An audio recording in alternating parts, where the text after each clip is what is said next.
I'm going to talk a little bit about what happened in Mexico. I told you that I went to Mexico and I had determined to just spend some time with some deeper things instead of my usual novel reading while sitting on a pool, by the pool.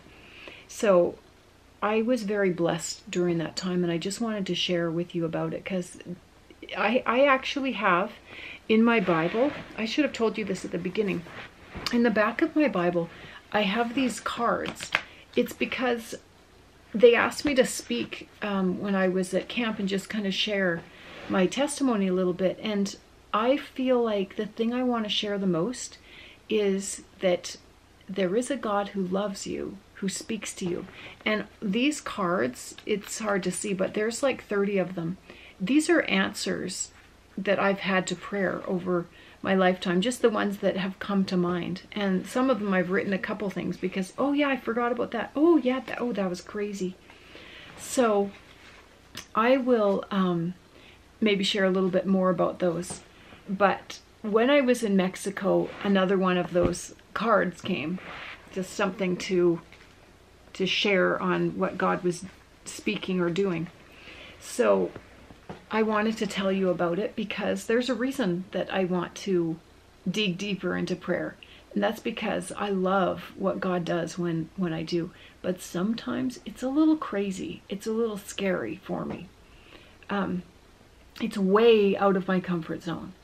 But there was a time when God spoke clearly to me, and just over a weekend he brought the same verse to me a few times. And then I went to a church service, and we were on holiday doing a business thing, and we showed up at some church that we've never heard of, and they ended up, the pastor ended up preaching on that very section that I had already felt like God was calling me to. So that's what I feel like. I feel like share with people just that God speaks to us, and in he's just such a good God and a loving God.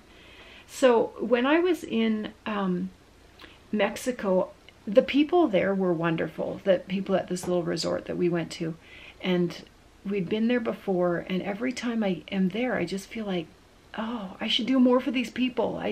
They've done so much for us, and I'm also very conscious that they're not making a lot of money while they do so much service, and they are so kind and giving, and they put up with a lot of North Americans that come down there that just think that we're there to serve them, and I paid my money for this resort, I'm not giving you a tip, and all of this. So I was very convicted at this one moment. I was having a massage, actually, thinking how spoiled I was, and is this okay to go on vacation and spend money on relaxation and stuff.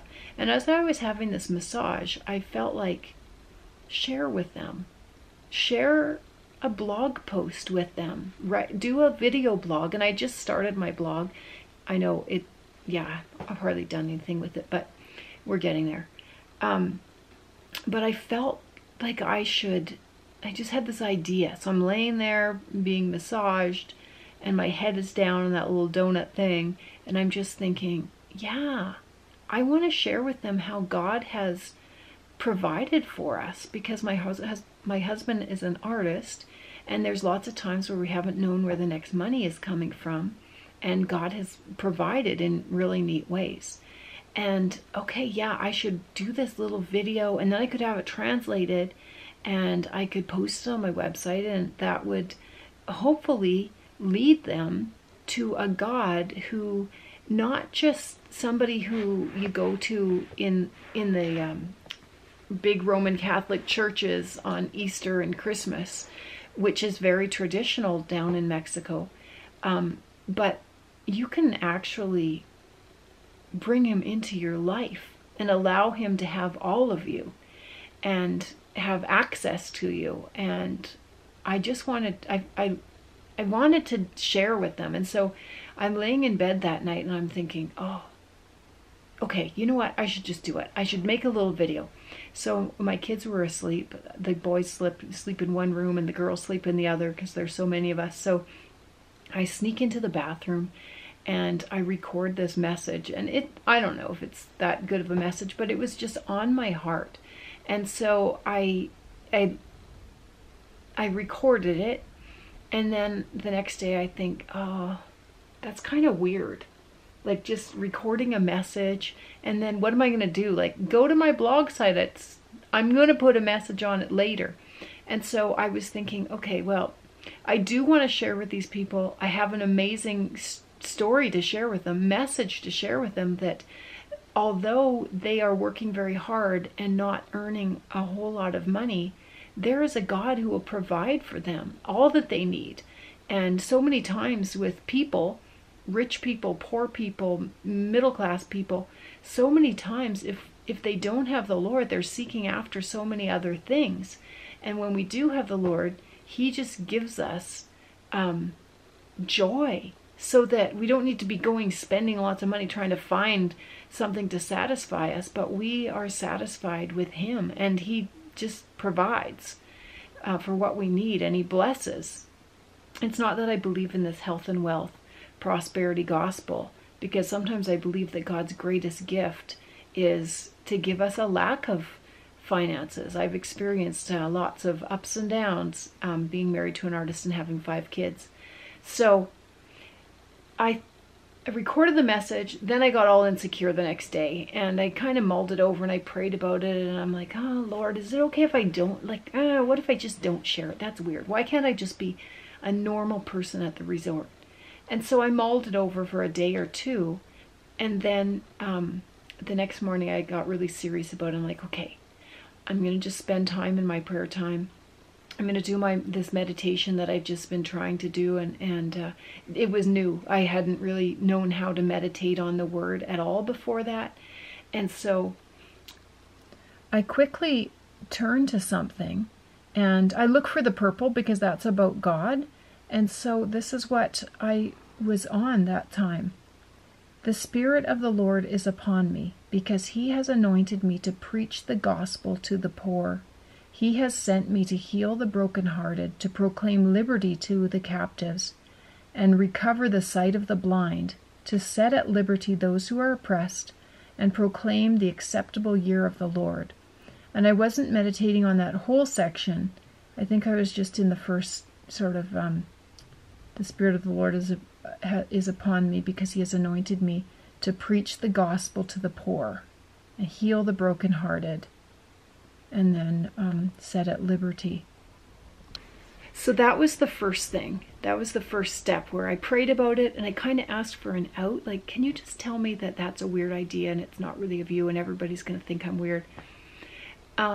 And I chose this to, and it's not like I looked through. It's like I found this quite quickly, decided to meditate on it, and that was the message. So I felt like, oh, yeah, that's not really an out. This whole, I have come to preach the good news to the poor. I have come to share with the brokenhearted, just to bind up the brokenhearted. This is what I've come for, Janice.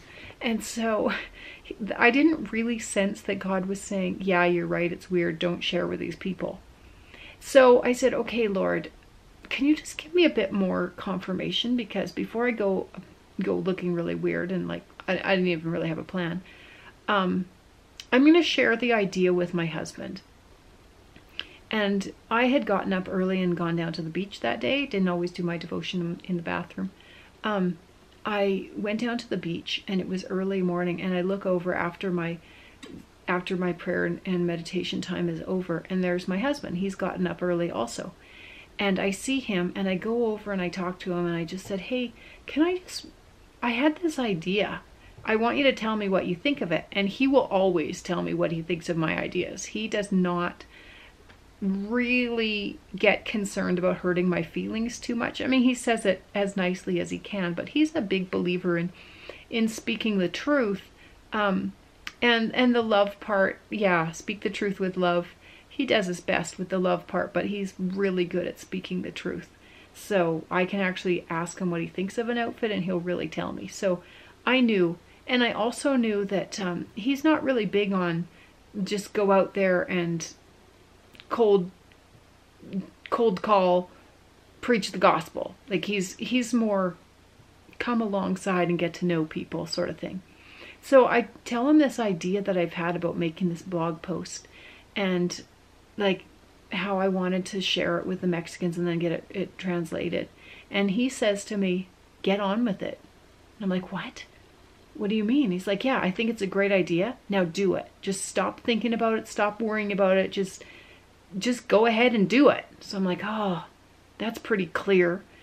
First of all, I asked the Lord what he thought, and I found this is what I've come for, preaching the good news to people. And then I talked to my husband. He says, get on with it.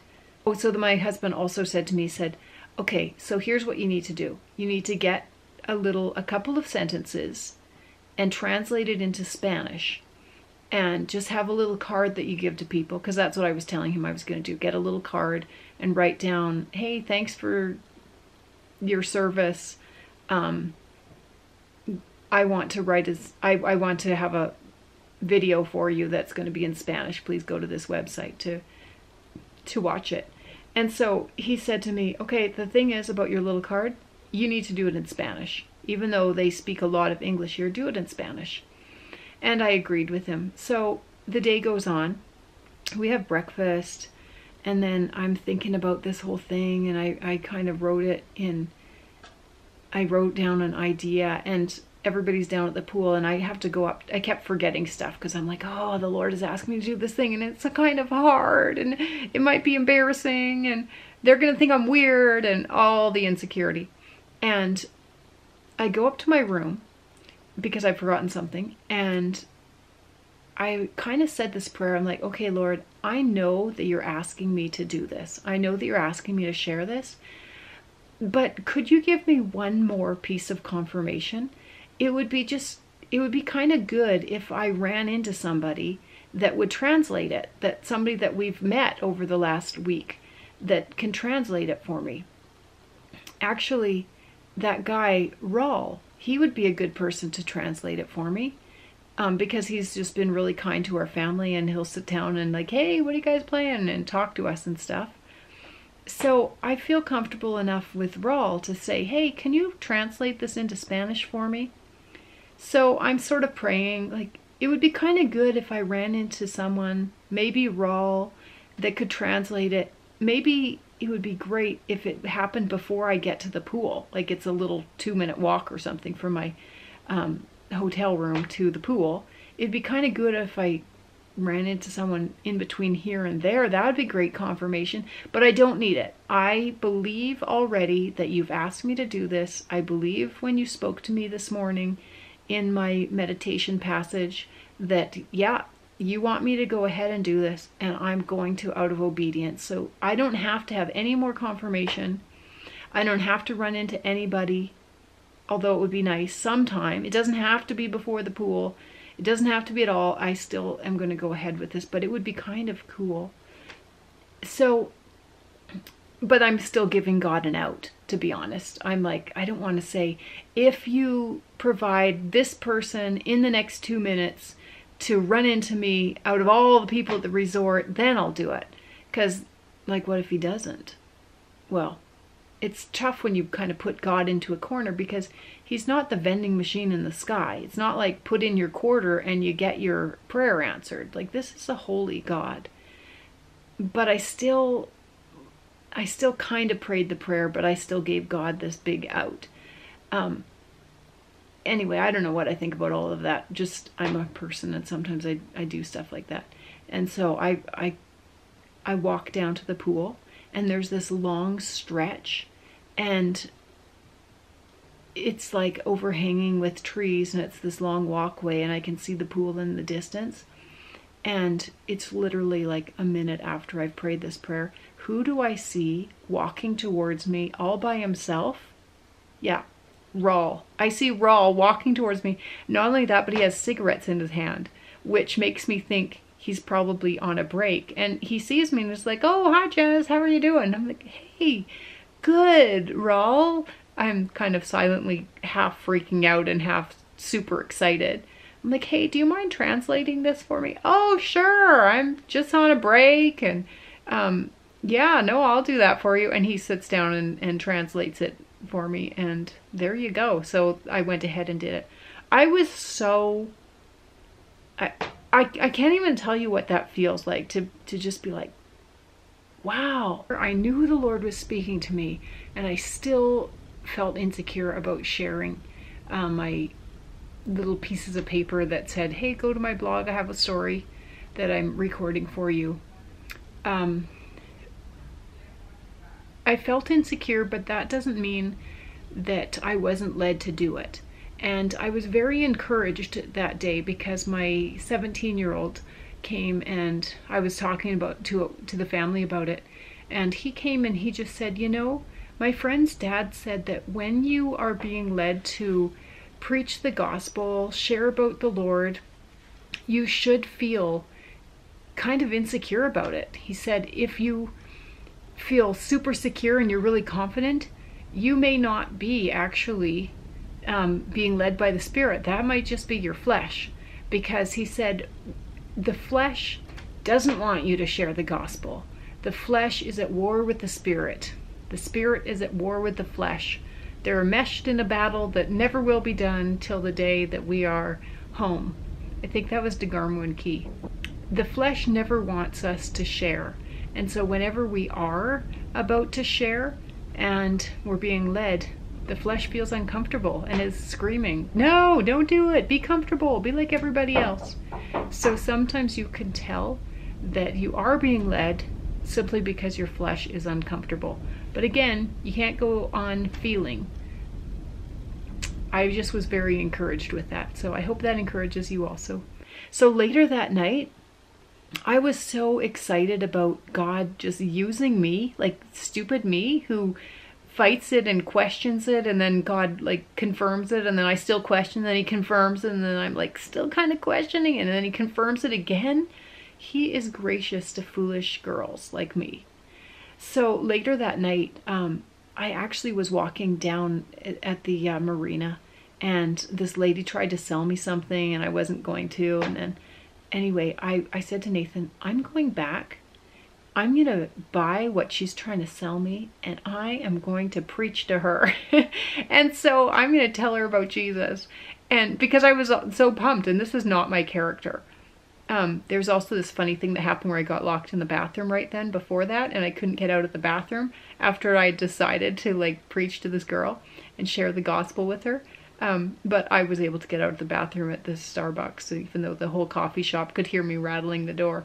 But I got out and I go back, and I had this incredible opportunity to share with this girl, and she turns out to be a Jewish girl from Israel who just happened to get there to Puerto Vallarta like a week before.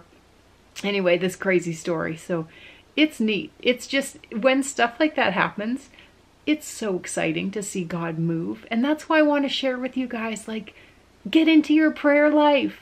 Start meditating on the word. Ask God what he wants to do. And then, I guess, freak out while you're locked in the bathroom. No, it's just exciting. So that's why I wanted to share this with you. We are about to go to Mexico in less than 2 weeks on a missions trip. And I just know that we can go. We can go in our own power and strength, and it'll be a good trip. But if we dig into prayer and we ask God to like prepare our hearts and their hearts, and we ask him what he thinks of it, and we ask him for his leading, and each of us are seeking him in prayer and spending time trying to find out what he has for us and preparing the hearts of the people, that's what I'm excited. That's why I want to do this. Okay, take care, you guys. Thanks for watching my rattling on.